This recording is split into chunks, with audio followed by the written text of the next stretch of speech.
First information report हेउची आईनगत प्रक्रियार प्रथम पाद।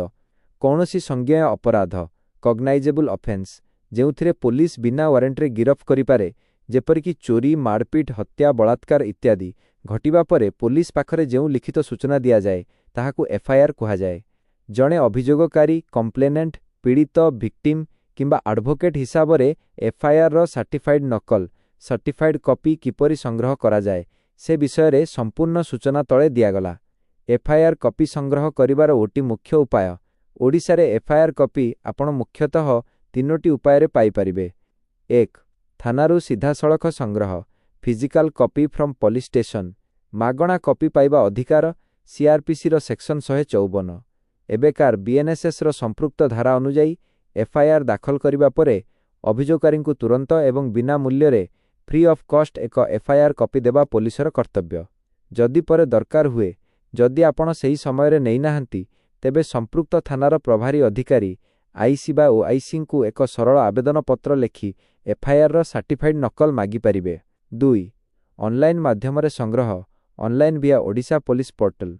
भारतर सर्वोच्च न्यायालयक निर्देश अनुसार एफआईआर रुजु हेबार 24 रु 72 घंटा मध्यरे एहाकू ऑनलाइन पोर्टाल रे अपलोड करिवा बाध्यतामूलक।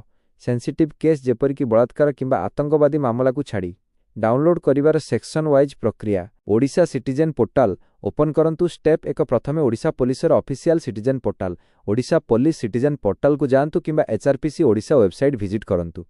एफआईआर व्यू सेक्शन को जांतु। स्टेप 2 होम रे थिबा व्यू एफआईआर किंबा डाउनलोड एफआईआर ऑप्शन उपरे क्लिक करंतु।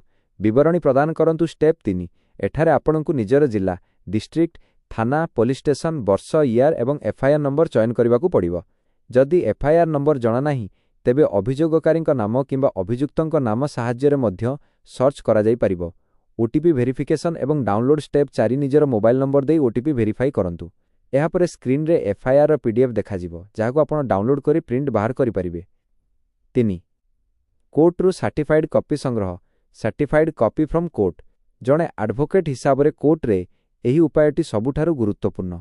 जेतेबेले कोनोसी अपराधर एफआईआर रुजु हुए, पुलिस सेही एफआईआर रो एक नकल संपृक्त अंचलर मजिस्ट्रेट कोर्ट जेपरिक एसडीजेएम कोर्ट को पठाई थाए। फाइलिंग प्रक्रिया आपणकु संपृक्त कोर्टर कॉपिंग डिपार्टमेंट रे एक certified copy application form Xerox form दाखल करिबाकू हेबो।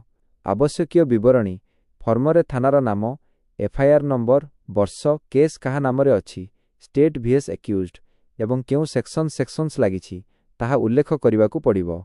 कोर्ट फी स्टाम्प आवेदन पत्र रे निर्धारित मूल्यर कोर्ट फी स्टाम्प लगाइबाकू हेबो।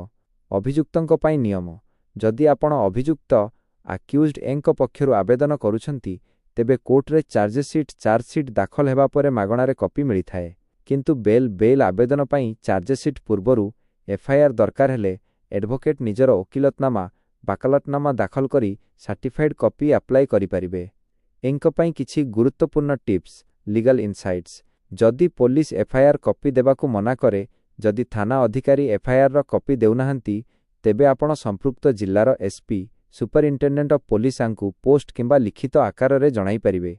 जदि सेठारे मध्य समाधान न हुए, तेबे सीआरपीसी रो सेक्शन 156 3 एबेकार बीएनएसएस रो संपृक्त सेक्शन अनुଯାयी मजिस्ट्रेट कोर्ट रे व्यक्तिगत अभियोग कंप्लेंट केस दाखल करा जाई परिबो।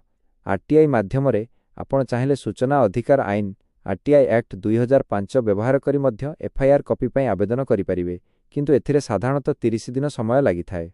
तेणु कोर्ट किंबा ऑनलाइन माध्यम रे सबुठारु शीघ्र प्रक्रिया अटे।